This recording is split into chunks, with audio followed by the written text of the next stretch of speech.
చాలా రోజుల తర్వాత రామ్ చరణ్ గారు నటించిన పెద్ద సినిమా చాలా బ్లాక్ బస్టర్ హిట్ అయింది. ఈ సినిమాలో ఒక మెసేజ్ కూడా ఉంది. యువత ఎవరైనా సరే వాళ్ళ యువతకి ఆట తీరుకి తగిన గుర్తింపు రావాలి.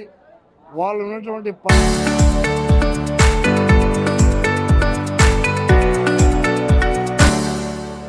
పల్లెల్లో కూడా ఆ పల్లెకి పేరు తీసుకురావాలి అని చెప్పి ఈ యొక్క సినిమాలో కొత్త నినాదంతో ప్రజల్లో అవగాహన కల్పించే విధంగా పెద్ద సినిమా చేశారు. మొత్తానికి రామ్ చరణ్ గారి నటన అద్భుతంగా ఉంది.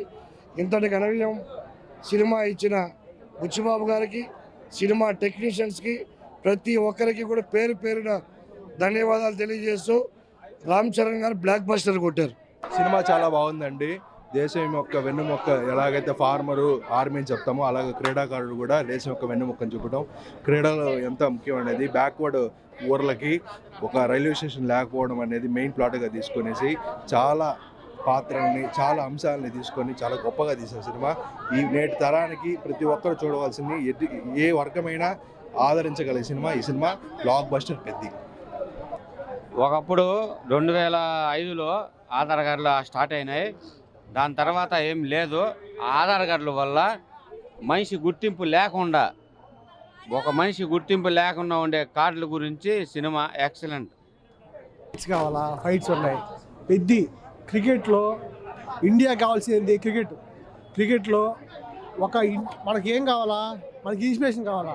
ఇన్స్పిరేషన్ పెద్ద అంటే రామ్ చరణ్. మనకి ఇన్స్పిరేషన్ ఆయనే. ప్రతి యూత్కి చూడాల్సిన సినిమా ఇది.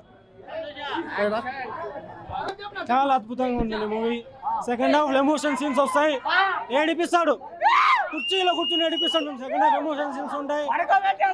మళ్ళీ రంగస్థలం మళ్ళీ వచ్చి రంగస్థలం మళ్ళీ చూసినట్టు ఉండదు మీకు. ఎక్సలెంట్ మూవీ చూడండి. రికార్డులు బద్దలు కొట్టకండి. 4 నెలల తర్వాత మళ్ళీ టాలీవుడ్కి పూర్వం వచ్చింది. రికార్డులు తిరగరాస్తాడు. వీకెండ్ కల్లా 500 కోట్లు ఖచ్చితంగా వస్తాయి. సినిమా వేరే లెవెల్ ఉందన్నా.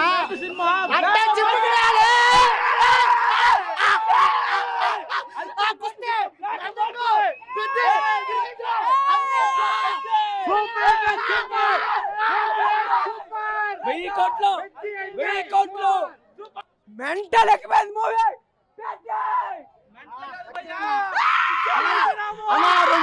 2,000 కోట్లు ఖచ్చితంగా కొట్టేస్తుంది. మళ్ళీ నా పేరు చెప్పండి, నెగ్గించండి ఫ్లైట్. అయితే చాలా బాగున్నా. క్లైమాక్స్ అయితే ఏడుపు వచ్చేసింది. ఏఆర్ రెహమాన్ అరగొడే మ్యూజిక్. Super cinema. ఎమోషనల్ ఏడిపించేయాడు. ఏడుపు వచ్చేస్తుంది.